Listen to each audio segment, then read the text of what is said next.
what you need to understand first about the war is that even though the Americans and Israelis claim great success in decapitating the leadership of the Iranians, from the Iranian perspective, this is a martyrdom, okay?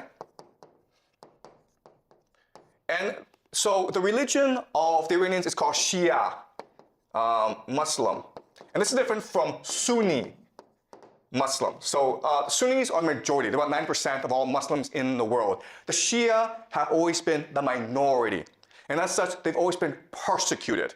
So in the Shia faith, the core value, the force that binds everyone together and gives them purpose and meaning in life, that galvanizes them into action, is the idea of martyrdom, which forces jihad.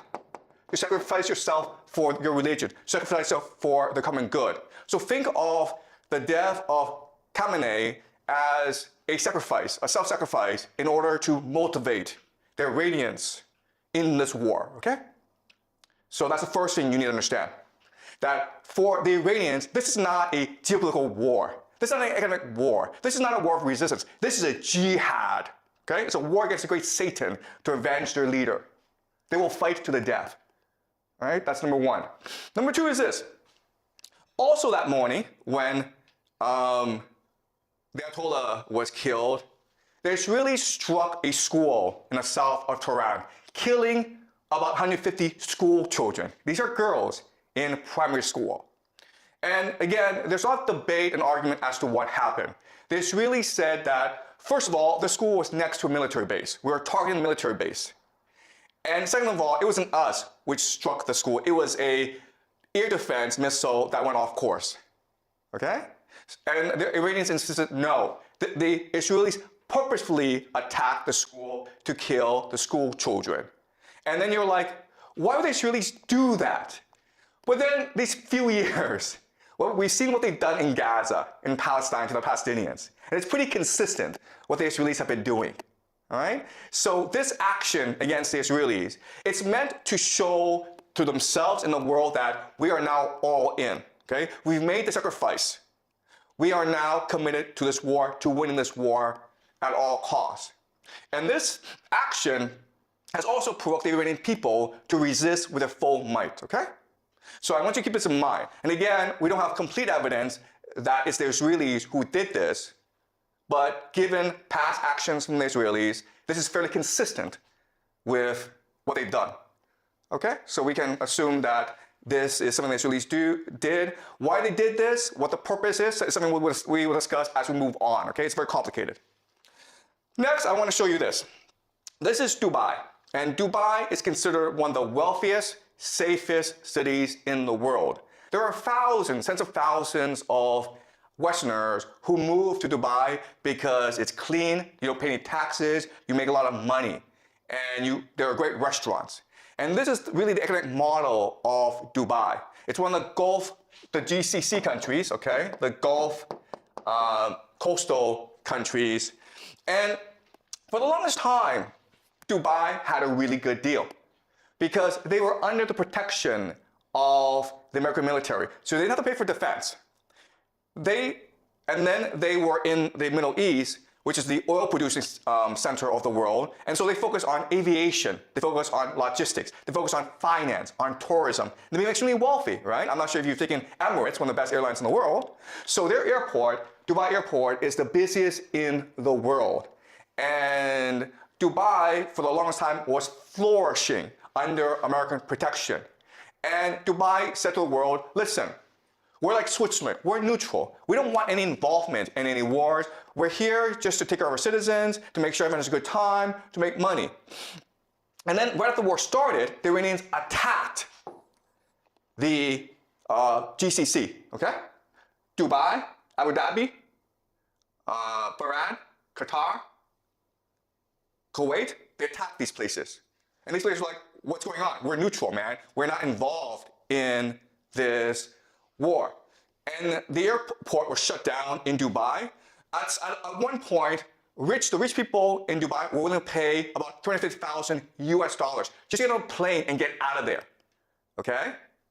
So the reality is this. For the longest time, Dubai had a reputation for being safe, and that's why people moved their money there. Guess what, guys? After what the Iranians did, it's dead. Dubai as a city, in the long term, it is dead. Because you're a wealthy Westerner, you're not going to move to a place where it could be attacked anytime by the Iranians.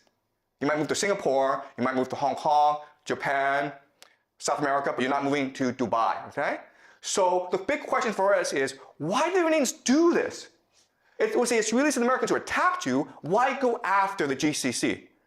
All right? And not only that, but they're escalating the attacks against the GCC. So it's something that we will look at very closely today. Well, the short answer is because these places, even though they pretend to be neutral, they house the American military. They allow the Israelis and Americans to use their airspace to attack Iran from. All right? So this is Bahrain.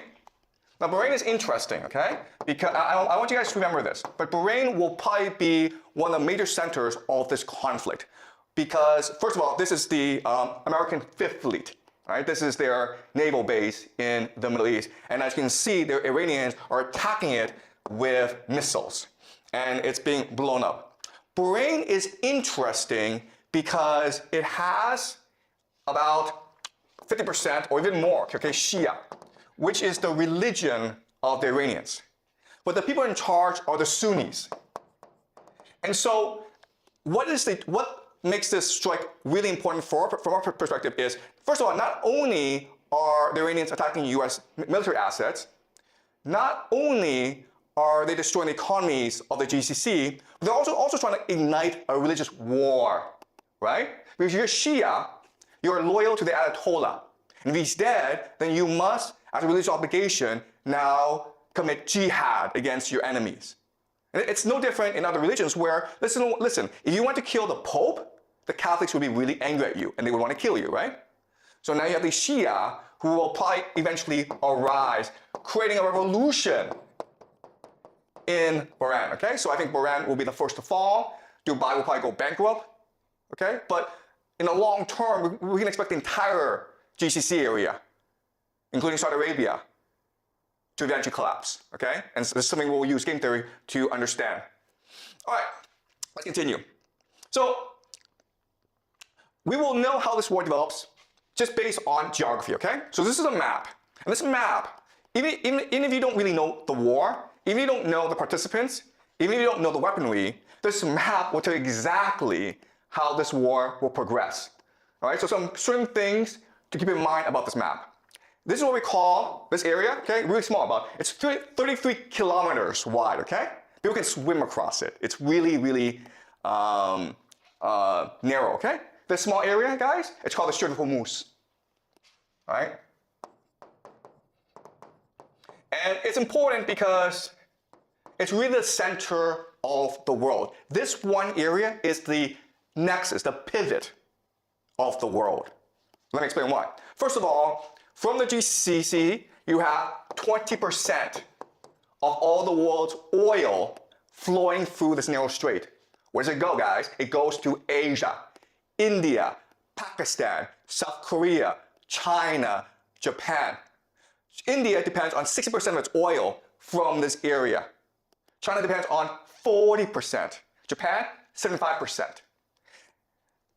Prime Minister Takaichi of Japan has said that, listen, if the Strait of Hormuz closes, we'll run out of oil in about 8-9 months. The entire Japanese economy would collapse in 8-9 months if the Strait of Hormuz were to close. And guess what? The Iranians have closed the Strait of Hormuz. Okay? So we can expect that the entire global economy will suffer greatly over the next few months.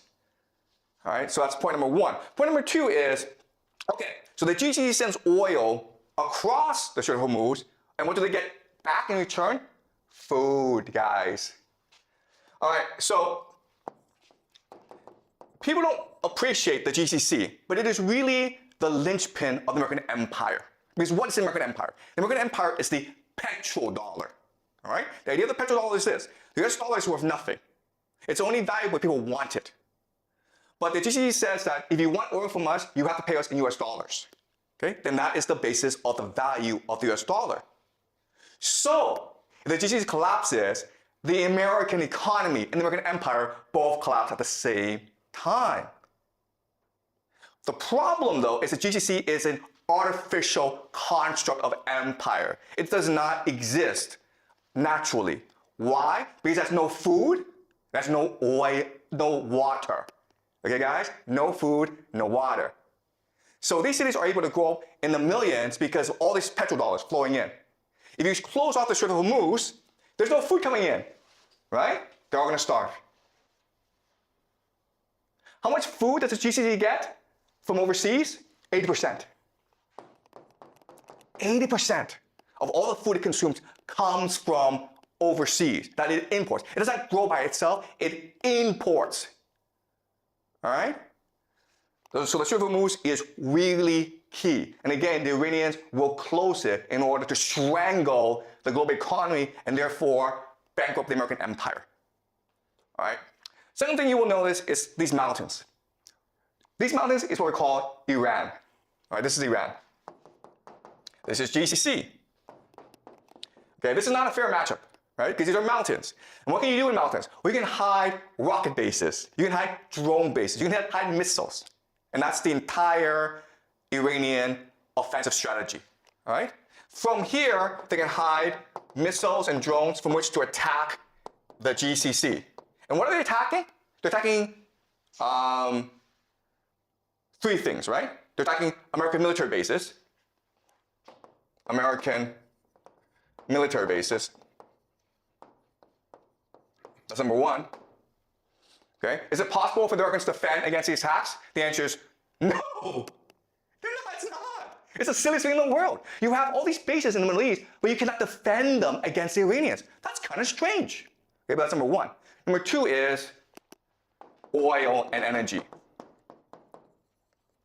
How hard is it to blow up an oil field with a drone? Not hard at all. Can you defend these oil fields? No, you cannot. All right? Number three, and this is most important, is water. Okay? You guys don't know this, but the GCC has little access to fresh water. So the only way that it can produce water is what we call desalination plants. Okay? These factories that take salt water and then through electrical chemical process turn it into fresh water for the population to use. 60% of the water supply in the GCC comes from desalination plants, okay? 60%. Is it hard to blow up a desalination plant using a drone? The answer is, it's very easy. You understand? Okay? So you have this absurd situation where Iran is a mountain fortress, where it can hide its offensive capacity, and the GCC, it's just this desert, this flat desert, and it is exposed to attack, and there's nothing it can do about it, okay? So at any point in this war, the Iranians can choose to just destroy the entire GCC, and there's nothing that anyone can do about it. Okay, but Iran also has a weakness, okay, and this is fundamental. So Iran also has a water problem, okay? So for the longest time, they suffered a drought issue, okay, just climate change. And so what the plan of the Israelis and Americans is destroy the water supply of the Iranians. Because the fortress, it is a mountain fortress, but it can also be a mountain prison as well, where people are trapped inside with no access to water. Okay, so what we're going to see right now, we're already seeing attacks on civilian infrastructure, hospitals.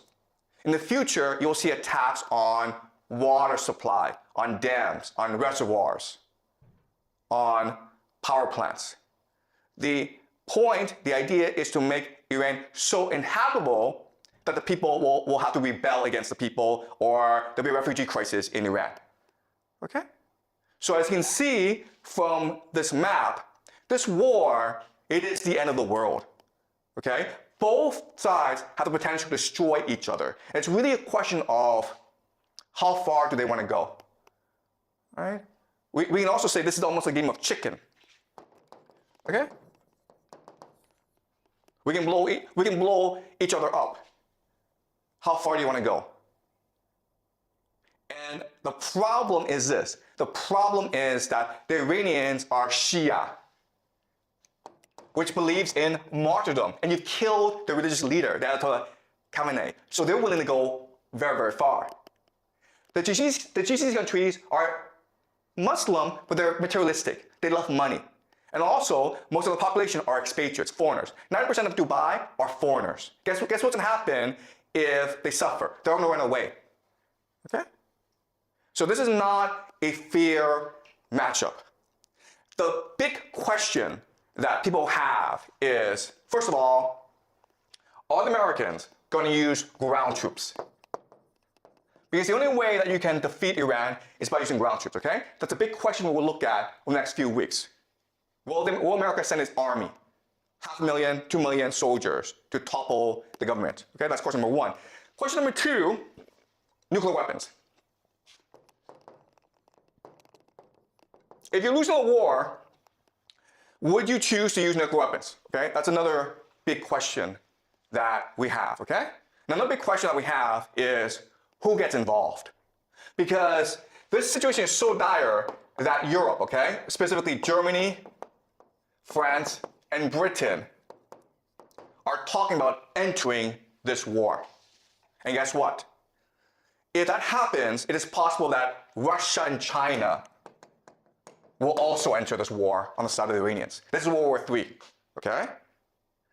Because of the importance of the Strait of Hormuz, because of the importance of the Middle East, everyone has to get involved at some point.